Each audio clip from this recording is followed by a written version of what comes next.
Welcome to Coach Business, the podcast with me, your host, Caryn Gillen, and today with our guest, Katja Pischel, who is sort of an expert on storytelling, I'm picking up, and has written a book. But we have lots to get to today. The first thing I want to do is have you, Katja, tell us in your words, what is your story? Because this is such an important question to you. I want to start right there. Yeah, thank you. Well, my story is I am a veteran of the tech industry. I've spent like over 20 years in that world, ranging from from startups to small businesses, and then yeah, right into the corporate world where I spent, I think it was like a crazy time of 11 years at Microsoft. Mhm. So, Um, like the king of tech. Sort of the king of tech, Uh-huh. yes. And I mean, honestly, when I reflect on it, with my own like career development, I exceeded even my wildest expectations. Because if you had told me that I ended up in as part of the leadership team of Microsoft Germany, I probably would have called you crazy. But that's actually what happened, right? So Mhm. from startup to the leadership team of Microsoft. And if I look at it from the outside, it looks like a steady line or sort of a red thread, but this is just not true. That's just, maybe Mhm. one part of the story. Um, and the other part is really that I do have a long history with medical challenges and illness. And when Mhm. I reflect on my journey, I can honestly say um, that every time I encountered such a turning point, I have learned to use it as a catalyst for personal growth and transformation. And this is why I started my business 7 years ago. Mhm. And yeah, just, did something, started something totally different in my early 40s. Yeah. What do you think it is in you, like a quality or something you were raised with or a thought you have that when these hard things happen, you look for opportunity? What is that?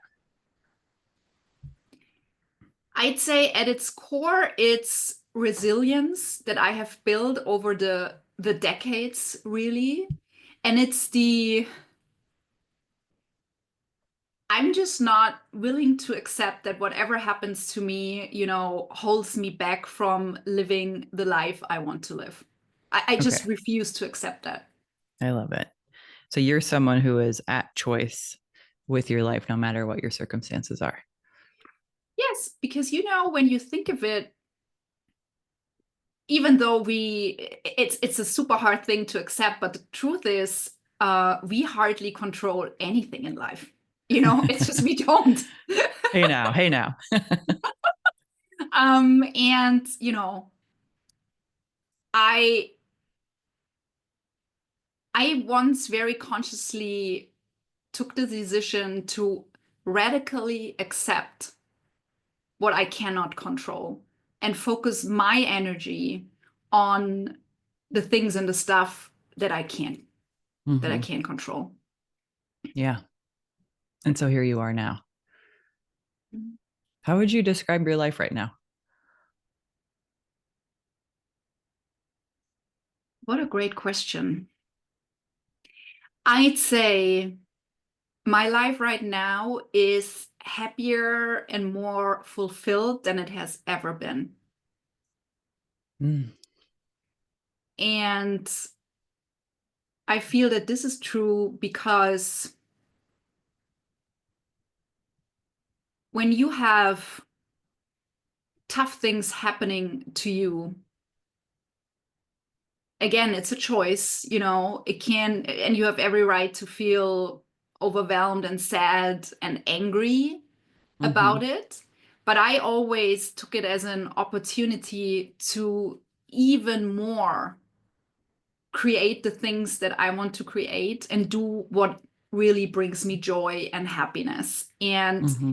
with going through tough times comes, at least I find also, once you've been through them, a lot of freedom, because you basically at some point stop worrying about what other people might think of you, what you should be doing. You just don't care any longer. And that makes you tremendously free. And this to me is something that's very attractive. Oh, yeah. Yes. Okay. So before we started recording, you said there's one thing that every female entrepreneur should know the answer to. And you said that's that question of what's your story? Mhm. And I want to know why that's something that's so important for you. You know, first of all, I really feel everybody has a story worth telling.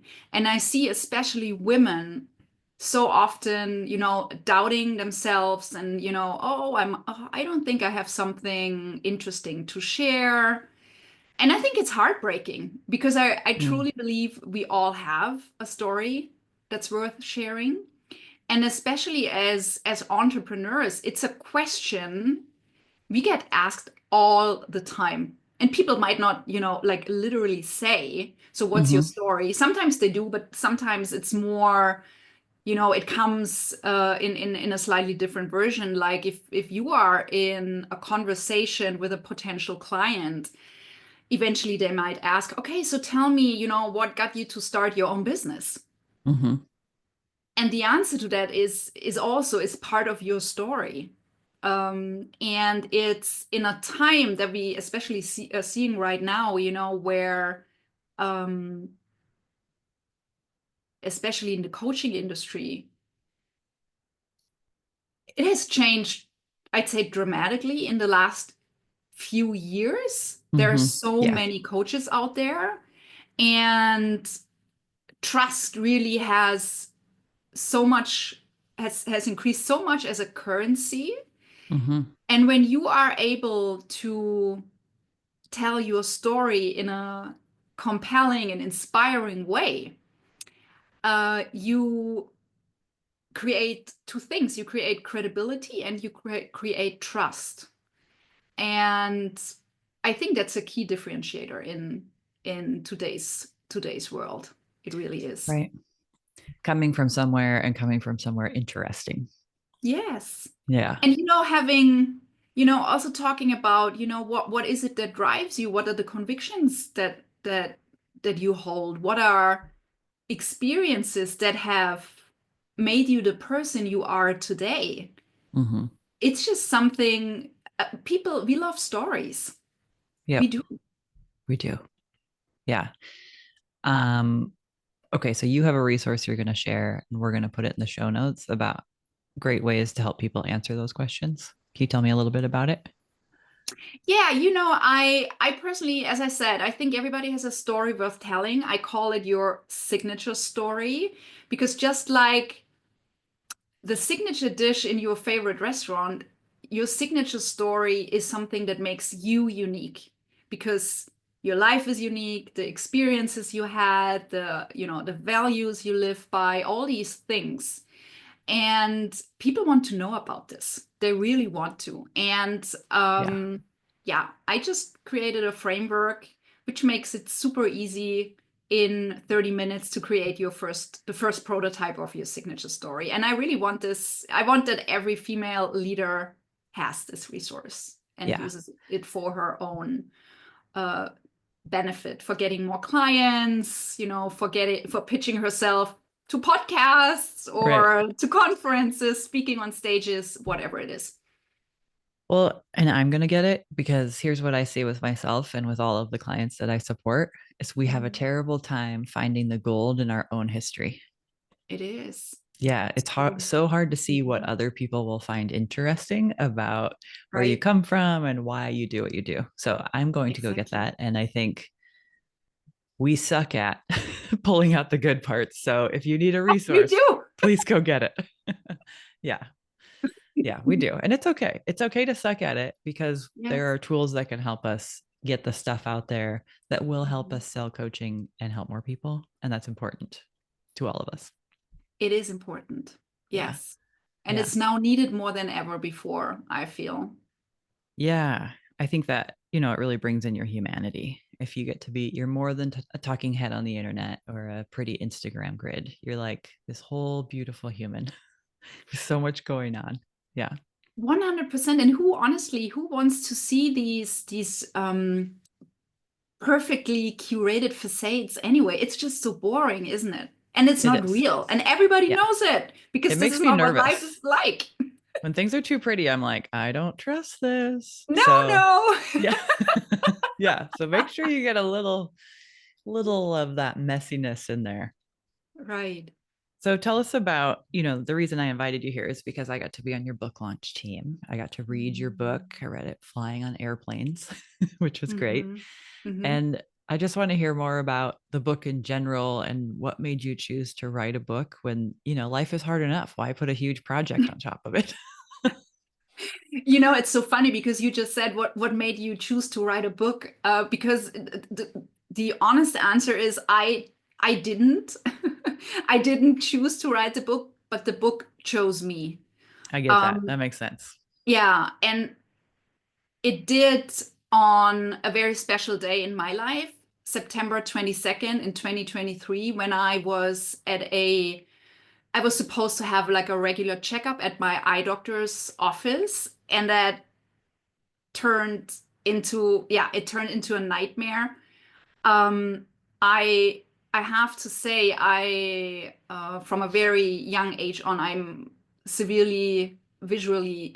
have a severe visual impairment, and Mhm. I got artificial lenses implanted in 2010, and that was the reason why I had to go, to do those regular checkups. So on that day, September 22, out of the blue, without any preparation, my doctor told me, "Oh, you know what? We will need to take out your implants because they are destroying your eyes. And if you don't act fast, you will lose your eyesight.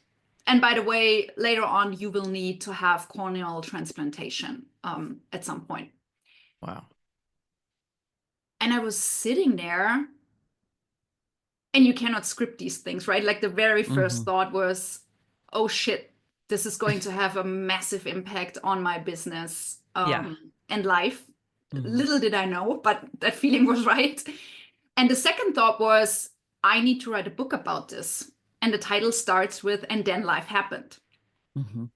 So I sit there and almost watching myself from the outside, thinking, "Hey, universe, did you just hear the message I got? I have some pretty serious stuff coming up, and, surgeries and all that kind of things. So if you want me to write a book, I need clear instructions." I really do. And then I sort of forgot about the thing. But it came back. I mean, it came back through my meditations when I was out in nature. I got more information. It eventually became clear that book needed to be written in English, and I'm a German native. And I was like, okay, interesting. It became clear that this is not only about my story, but also the story of 6 other women. And again, I thought, okay, Very let's see. specific. Sounds great. Well, I got surgeries, and eventually I really got actually like a list of names because it turned out all the women were already in my network. I already knew them one way or the other. Hmm. So I thought, okay. And that was in April last year, so April of 2024. And then I thought, okay, so I just reach out to them, and you know what? I just tell them how all of this You happened. I just just tell tell your them the real story. story, right? Yeah. And then they either say, no, thank you, or hell yes. And it was a Yeah. hell yes from From everybody, everybody, all 6 people. all 6 people. And I That's a said, good okay. 100% close rate on It was interviews a for your very book. good close rate. But I have to say, I actually reached out to 7 women, and 6 said yes. But to be very honest, like the seventh was just like it was more okay, I have to reach out to this woman just I didn't feel it. It was more my brain Your or brain. my Yeah. intellect wanting me to reach out. So it was a hell yes from the other six. And then I started a writing process. I did interviews with all of them and used incredible technology. We did interviews like we are speaking now. And then I had voice to text transcription, which was like a first draft. Yeah. And then I started in July and I was finished by the end of November. And since February, the book is available. So it was pretty That's fast. fast. Yeah. That's pretty fast. Yeah, Cool. it What is is. it? What is the book doing for you that, I mean, you didn't plan on it because the book came to you. So Mhm. like, so what's its life purpose now? Mhm. So the intention really is to inspire and support as many women leaders and entrepreneurs around the world who are navigating their own health crisis or are in love with somebody who does, like their partner or Mm-hmm. child. Because I want to, and I think this is just very, very important. I want these women to know you are not alone in what Mm-hmm. you're experiencing. And I want to provide hope as well as very practical tools because all of the amazing women I feature in the book, we share our own toolboxes, if you will. So, Mm-hmm. what really helps you to get through such a difficult time? And all of you are successful. Yes, It's we not like are. this is a book about life happening and then you being taken out of business and you have no more No, success to speak of. This is a no. success story of life happening, taking people out, supposedly, and Mhm. yet them still being successful. That's the part Yes. I'm curious about. How do we how Yes. do we do it? Give us a hit list. What do you think is super important?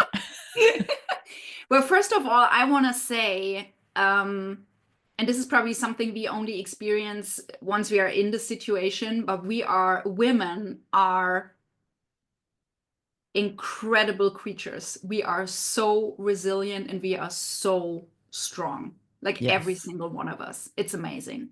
It does blow my mind regularly. Yeah. Right? Right? Yeah. Yeah. Um, so there are a few things that helped all of us go through this. And one is really, and it might sound very simple, but it's really not. It's about getting help in the process and Mm. asking for help. And help, I mean, help on like really every level. It can mean, and this is something that I do personally, when I have an appointment at my eye doctor right now, I never go alone. I just take somebody with me. Uh, it can mean getting help on an emotional level, like digesting and moving at first in and then through the emotions that come with this. And for me, this is key Mm-hmm. because obviously this triggers a lot of fear and anxiety and also anger and sadness. And the better we become in feeling those feelings and navigating through them, the faster we are able again to focus on the business itself. And this is Mm-hmm. not about rushing through things, they take Yeah. time.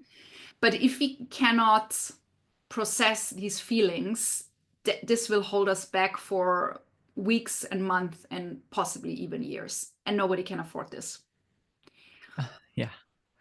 Yeah. Mm-hmm. So getting help, learning to feel and process your feelings.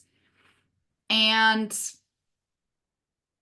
a third one is, and this is true for most of the women I spoke with, not everybody, but you have to find a way to make peace of what happens with you. And there are basically two options. One is that you sort of find a higher meaning in it, and you just see, okay, there's something to learn from this Mm-hmm. experience. And sometimes, and it's the other option, and everything in between. The truth is, shitty things happen to great people. Mm-hmm. They just do, and sometimes shit just happens. And this is I'm quoting Kelly Ruda which Yeah. you know as well, an amazing entrepreneur. And that was her way of, making peace with several chronic illnesses and massive pain. So that's the one part. And the second part is obviously your business should be prepared. And by that, I mean, if you don't have supporting processes and structures in place, or if you, with like every new customer, you win, uh, you do you have like an individual way of working with them and no Right. standardized offers or signature offers, how I call them, then you're just screwed because your energy is so limited because you Hmm. have to deal with all this other stuff that you really need those assets in place. You So really you need do. the support of the systems that are in place in your business Yes, as well. Yeah. you really do. Yeah, that makes sense. Mhm.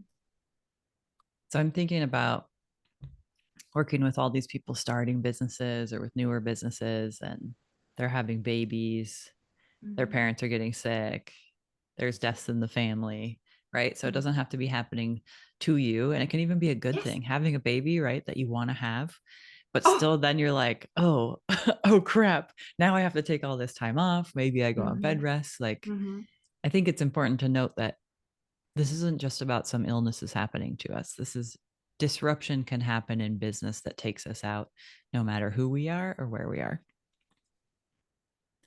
Yeah, very true. And I always say we need to stop treating things that are just a normal part of life as exceptions, like, you know, becoming a baby, getting a baby, Mm-hmm. taking care for your parents, taking care for, of a child or a close friend, Mm-hmm. somebody dying. It's not an exception, it's life. It's just Right. normal, It's right? happening It's all just around us. yes. Yeah. Yes. So we're all doing this. We're all doing this thing. Mm. And all of us are going to have something that quote unquote gets in the way. Or as Mhm. your book title says, and then life will happen to us. Mhm. Is there any like, I don't know, is there anything we need to remember in how we build when things are good, when things are fine, when life's not so much happening to us? So that seems fewer and farther between lately.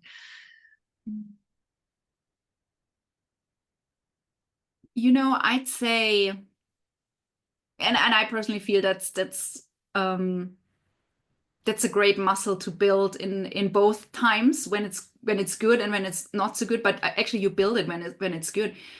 Don't be so fucking hard on yourself Mm, because we are women. We are so hard on ourselves, yeah. and we shouldn't. We really shouldn't. I am fundamentally convinced that life, we are here to enjoy life and um to have fun along the way. Hmm. I agree. Mm. Otherwise, what's it all for? What's it all for exactly? Yeah. Yeah, Yeah. So very true. build it in the way that you can have fun with what you're doing, Yeah. have some Yes. self-compassion, Yes. hmm Yes. and that Exactly. will support you no matter what's happening. Yeah. Hmm. Yeah. Because and I mean this is if you look at it from everything is energy, right? And the more we do things we enjoy and the more joy we allow ourselves in our lives, the higher the frequency is we are in, and the easier it gets to attract the right people. That's just it's physics. It's just the truth, right? Hmm. Yeah. To create the most attractive life. Not the pretty Yes, Instagram life, but the energetically attractive life. whatever it means for you, right? Hmm. It's not always pretty, for Yeah. sure, but yeah, because this is what people can feel. People will feel this. Hmm. So in your own story, how did you develop self-compassion? Like, when did that have to start happening? Or when did you like have that moment of like, well, I kind of need to figure this out? Yeah. Um, that was in, I mean, obviously there wasn't one point in time, but if I think of one that kind of sticks out, it was in, it started in 2014 when, and I was, I was back at Microsoft then, super successful in my career, highly energetic woman, like, I don't know, the sky was the limit. And then within just a few weeks, I suddenly I couldn't climb the stairs in the cinema anymore without being totally out of breath. And I had like no idea what was going on. It was like, huh, what's happening here? I was very confused. And then it got worse because I started to lose weight until a point where it wasn't funny anymore. Um, and I couldn't sleep at night because my heart was beating like crazy. And then in February 2020, that was 20, actually, that was fall of 2013. And in February 2014, 4 weeks, because I was supposed to go on a long planned sabbatical to India and Nepal, I was diagnosed with a severe thyroid disease and an increased risk of thyroid cancer. And my doctor told me, you can't go on this trip. I want you to have surgery like, well, not tomorrow, but next week. And I was like, wait a minute. Um, this just doesn't feel right. Something is off here. And I decided to trust my intuition and I went to Nepal. And that was a time where I really reflected, you know, on the life I had been leading so far. And I really reflected on some big questions. What I am I here for? What I really want to do with my time, what really drives me. And I realized that up until now, I had lived a life mainly um, checking like I'd say Mm-hmm. traditional markers of success that came from the external, but not from Right. inside of me. And it was, when you realize like and for me, that was the first time how quickly things can change. Right. I Yeah. thought, maybe now it's time to really give myself some self-compassion and prioritize that. First of all, get clear on what it is that I want and Mm-hmm. then prioritize this. Yeah. Yeah. So this is how it sort of started. Um, Back then I thought, yeah, okay, probably nothing else will happen to you. That was really pretty bad. Little did I know. Yeah. Because like the next episode was sort of just around the corner. Like 2 years later, my husband got severely ill, and he was diagnosed with severe depression, and it was beyond bad. Um, and that's the interesting thing when something happens to a person you love. Obviously, you give it all your attention, all your energy. But I realized there was like a master class in self-compassion because I had to realize that this won't be, sometimes those episodes are over soon, but that wasn't the case for us. Um, so I came to a point where I realized, okay, again, you have to prioritize yourself and self-care, because if you don't, then this is not, getting better, it's getting worse. Mhm. Yeah.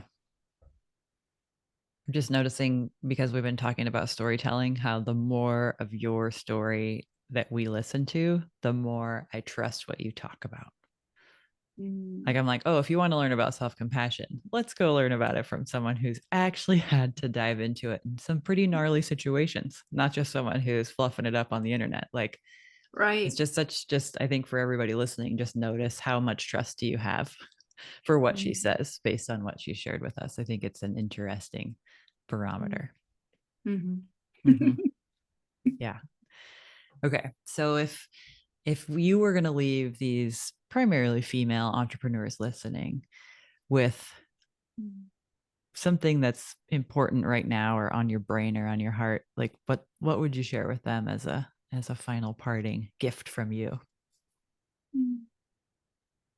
Um, whatever you are experiencing, you are not alone. And I really encourage you to share, to share what you're going through, to share your story, because the most amazing things will happen if you do. Mm-hmm. People actually love to help. They do. They do. Yeah. Yeah. This feels true. Thanks for sharing that. And thanks for being here. We're going to put Thank you so much. we'll put the resource for the sharing your story freebie that you've got in the show notes, and also a link that you can buy this book and learn about Katja's story, as well as her 6 appointed interviewees who joined her in the book. And I just appreciate you being here and being an example for all of us that life can still happen and you can come out on the other side successful, happier, and more fulfilled than you've ever been before. It's good to see and good to hear. Thank you so much for having me. It's good to have Katja here as this important reminder to all of us who have life going on all of the time, thinking, oh, I'm behind in business. Oh, I should be doing this. I should have done that already. But life was happening. Is just that life is never going to stop happening. And it will have varying degrees of happening to you and with you and for you. So how can we, with that self-compassion that she's talking about, be in what is versus constantly fighting with reality and resisting it and thinking that we should be somewhere we're not, faster than we're going, with different results. So this is just my personal reminder to myself and an invitation to you that life will always happen and that we will always have our why for doing what we do and that we get to keep going. And there is no pace that's right for you other than the pace that you're at. Okay? We've got this. Thank you, Katja, for being here. Appreciate you.